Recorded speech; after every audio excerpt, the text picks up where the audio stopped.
फिर से आप सभी का स्वागत है रॉयल करियर के इस यूट्यूब चैनल पे। अभी हम लोग इस क्लास में देखेंगे बीपीएससी के माध्यम से जो 7th फेज की एग्ज़ाम होनी है शिक्षक बहाली की, उसके काफ़ी महत्वपूर्ण साइंस के क्वेश्चन को।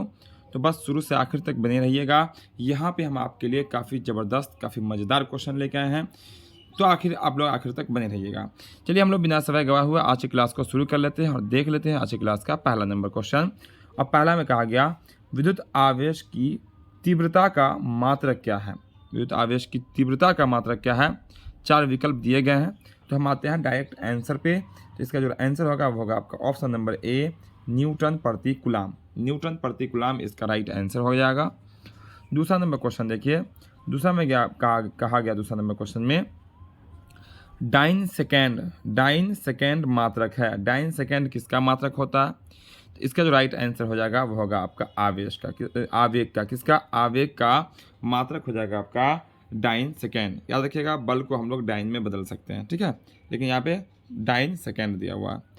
आगे बढ़ते हैं तीसरा नंबर क्वेश्चन पे। तीसरा भी देखिएगा तो कहा गया एक न्यूटन बराबर होता है कितने डाइन के बराबर 1 न्यूटन होता है, ये हमें बतानी है। तो इसका जो राइट आंसर होगा आपका ऑप्शन नंबर ए का होगा, आपका ऑप्शन नंबर ए हो जाएगा इसका राइट आंसर, जो कि आपको दिख रहा होगा 10 के पावर 5 डाइन। चलिए हम लोग आगे बढ़ते हैं अगले प्रश्न। यहाँ पे हम लोग 20 क्वेश्चन को मात्र देखेंगे इस क्लास में।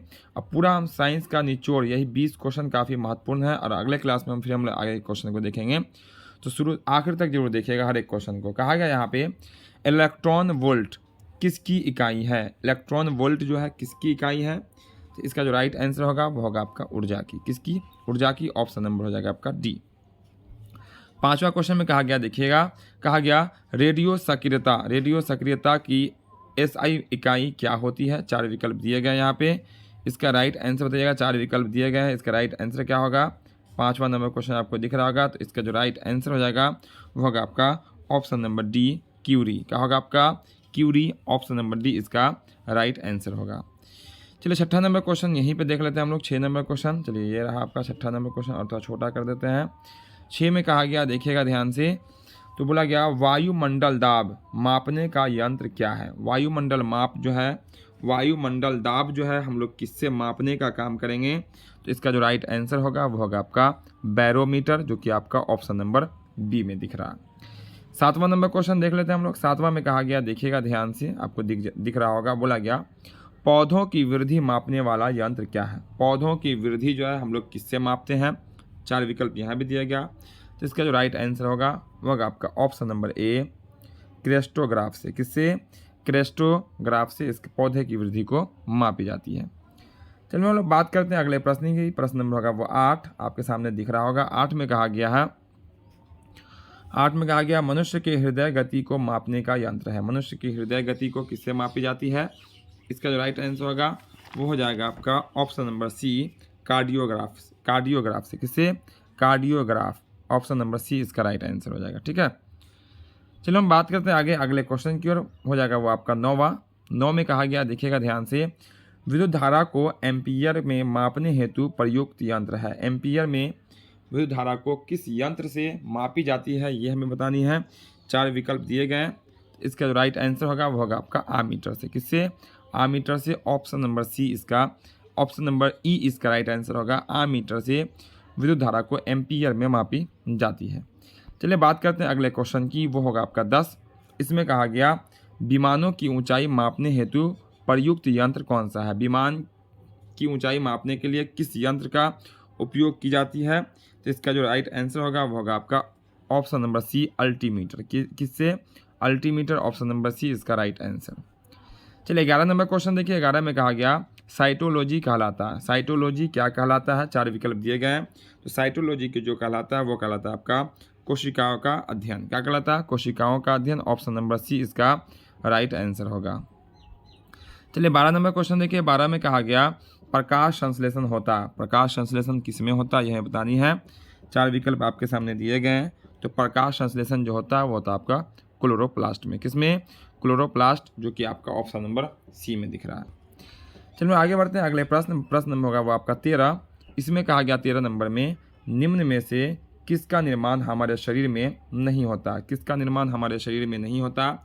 4 विकल्प दिए गए हैं, इसका जो राइट आंसर होगा वो होगा आपका विटामिन ए। विटामिन ए का निर्माण हमारे शरीर में नहीं होता, प्रोटीन, एंजाइम और हार्मोन का निर्माण हमारे शरीर में होता है। चलिए बात करते हैं अगले प्रश्न 14 की। 14 में कहा गया, देखिएगा ध्यान से, बोला गया कीड़ों का अध्ययन क्या कहलाता है? कीड़ों का अध्ययन क्या कहलाता है? राइट आंसर क्या होगा? वो होगा आपका ऑस्ट्रोलॉजी, जो कि आपका विकल्प नंबर ए में है। ऑस्ट्रोलॉजी इसका राइट आंसर हो जाएगा। 15वां नंबर क्वेश्चन देखिए। 15 में कहा गया आपका तितलियों का अध्ययन क्या कहलाता है? तितलियों का अध्ययन क्या कहलाता है? इसका राइट आंसर क्या होगा? तो ये होगा आपका, जल्दी बता दीजिए इसका राइट आंसर। तो होगा आपका ऑप्शन नंबर डी, लेप्टिडेरियोलॉजी। ठीक है, ऑप्शन नंबर डी इसका राइट आंसर हो जाएगा। चलिए बात करते हैं अगले प्रश्न की। प्रश्न होगा वो आपका 16 नंबर। 16 में कहा गया, मानव त्वचा का अध्ययन करने वाले विज्ञान की शाखा क्या कहलाती है? विज्ञान की वह शाखा जिसमें हम लोग मानव की त्वचा के बारे में अध्ययन करते हैं, तो वो क्या कहलाती है हमें बतानी है। तो इसका जो राइट आंसर हो जाएगा वो होगा आपका ऑप्शन नंबर बी, डर्मेटोलॉजी। क्या कहलाता है आपका? डर्मेटोलॉजी, जो कि आपका ऑप्शन नंबर बी में दिख रहा है। चलिए हम लोग इस क्लास में मात्र 20 क्वेश्चन को ही देखेंगे। क्वेश्चन तो बहुत सारे हैं, फिर हम लोग धीरे धीरे करके आगे की ओर क्वेश्चन देखेंगे। ठीक है, 17 में कहा गया, कैंसर संबंधी रोगों का अध्ययन क्या कहलाता है? कैंसर संबंधित रोग का जो अध्ययन करेंगे वो क्या कहलाता है? इसका जो राइट आंसर हो जाएगा वो होगा आपका option number C. Option number C, oncology. Oncology आपका राइट आंसर हो जाएगा, कैंसर संबंधित रोगों का अध्ययन। चलिए 18वां नंबर क्वेश्चन देखिए, आपके सामने दिख रहा होगा। 18 में कहा गया, अस्थियों का अध्ययन विज्ञान की किस शाखा में के अंतर्गत किया जाता है? अस्थियों का जो अध्ययन है विज्ञान की किस शाखा के अंतर्गत की जाती है? इसका जो राइट आंसर होगा वो होगा आपका ऑस्टियोलॉजी। क्या होगा आपका? ऑस्टियोलॉजी, जो कि आपका ऑप्शन नंबर डी में है। चलिए 19 में देखिए। 19 में कहा गया आपका, ऑस्टियोलॉजी में किसका अध्ययन किया था? किसका, एक मिनट यहाँ पे ऐसे, किसका अध्ययन किया था? ऑस्ट्रोलॉजी में किसका अध्ययन किया था? अभी जस्ट हम लोग पढ़े हैं। तो ऑस्ट्रोलॉजी में जो है अभी हम लोग जस्ट इसके ऊपर वाला क्वेश्चन था, रिपीट हुआ, बस क्वेश्चन को पूछने का तरीका बदल गया। तो ऐसे ही घुमा घुमा के क्वेश्चन पूछे जाएंगे एग्जाम में।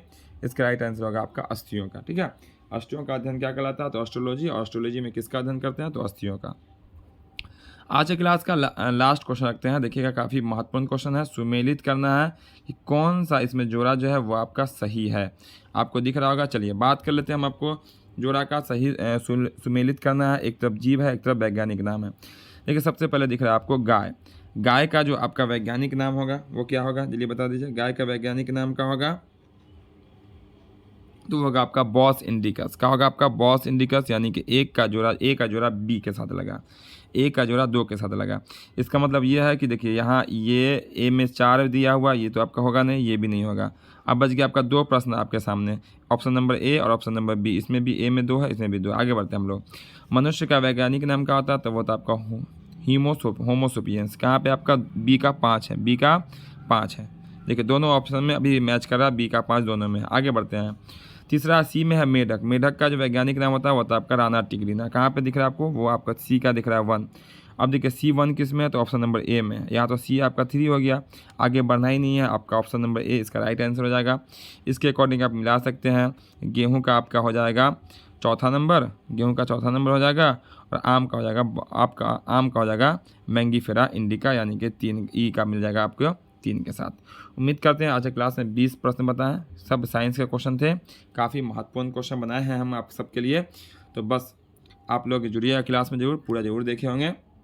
क्लास पसंद आया होगा तो क्लास को लाइक जरूर कर देंगे। जो चैनल पर नए होंगे, पहली बार क्लास कर रहे होंगे, चैनल को सब्सक्राइब करके बेल आइकन जरूर दबा लेंगे, ताकि इस तरह का जो भी क्लास है, जैसे हम अगला क्लास लेके आएंगे आपके पास नोटिफिकेशन पहुंचेगा। इसके लिए बेल आइकन भी जरूर ऑन कर लेंगे। और दोस्तों के साथ शेयर करना ना भूलेंगे। सभी दोस्तों के पास, सभी ग्रुप में आप वीडियो को शेयर जरूर कर देंगे। और कमेंट करके जरूर बताएंगे कि आज का क्लास आपको कैसा लगा